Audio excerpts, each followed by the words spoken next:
पिछले कुछ हफ्तों से ईरान समर्थित यमन के हूती विद्रोहियों ने इजराइल पर अपने हमले तेज कर दिए हैं। इससे इजराइल में जबरदस्त खलबली मच गई। वक्त बेवक्त हूतियों की मिसाइलें इजरायली आसमान को चीरते हुए आग मचती हैं। हूतियों के ताबड़तोड़ हमलों से इजराइल में दहशत का माहौल है। हूती विद्रोही यमन से इजराइल के कोने कोने में अपनी ताकत दिखाने से पीछे नहीं हट रहे हैं।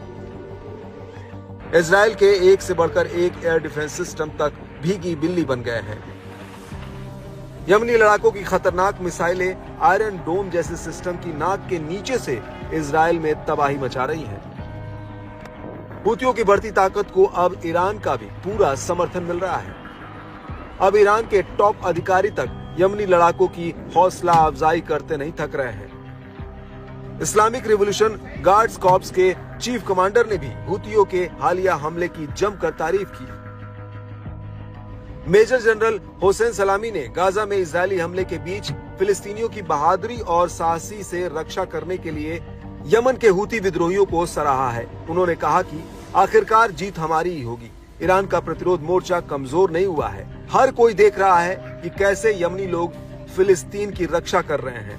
हर शुक्रवार को गाजा के समर्थन में मार्च निकाल रहे हैं। सलामी ने यमनी लोगों की दृढ़ता और ताकत पर जोर देते हुए कहा कि हूती विद्रोही पहले से कहीं अधिक मजबूत हैं। हूतियों ने अब तक शानदार प्रदर्शन किया है। कोई ऐसी घटना नहीं घटी है जो इस हालात को बदल सके। गाजा में इजरायली हमलों के बीच सलामी ने कहा, यमनी अपना प्रतिरोध जारी रखेंगे और जीत हासिल करेंगे। खास बात है कि यमन और इजराइल के बीच की दूरी करीब 2000 किलोमीटर है।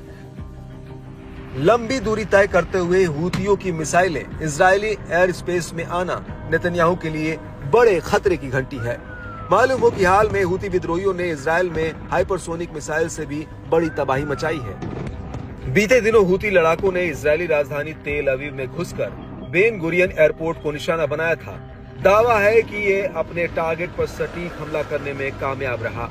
हूती विद्रोहियों के हमले में बड़ी संख्या में नुकसान हुआ है। साथ ही एयरपोर्ट पर हवाई यातायात भी बाधित हुआ है। हूती विद्रोही इजरायली एयर डिफेंस सिस्टम को गच्चा देने में कामयाब हो रहे हैं। हूतियों की कई नई मिसाइलों ने इजरायली बलों की मुश्किलें कई गुना बढ़ा दी हैं। इस बड़े हुए तनाव में इजरायल की करीब आधी आबादी जाग कर रात गुजार रही है। इसकी वजह हूती विद्रोहियों के मिसाइल हमले का अलर्ट देने के लिए बजने वाला सायरन है, जिसके बाद लोगों को शेल्टर में जाना होता है। इस बीच इजरायली मीडिया आउटलेट यरूशलेम पोस्ट की माने तो हूतियों के साथ संघर्ष में उलझना इजराइल को मुश्किल में डाल सकता है। इस संघर्ष में इजराइल को कई तरह के नुकसान उठाने पड़ सकते हैं।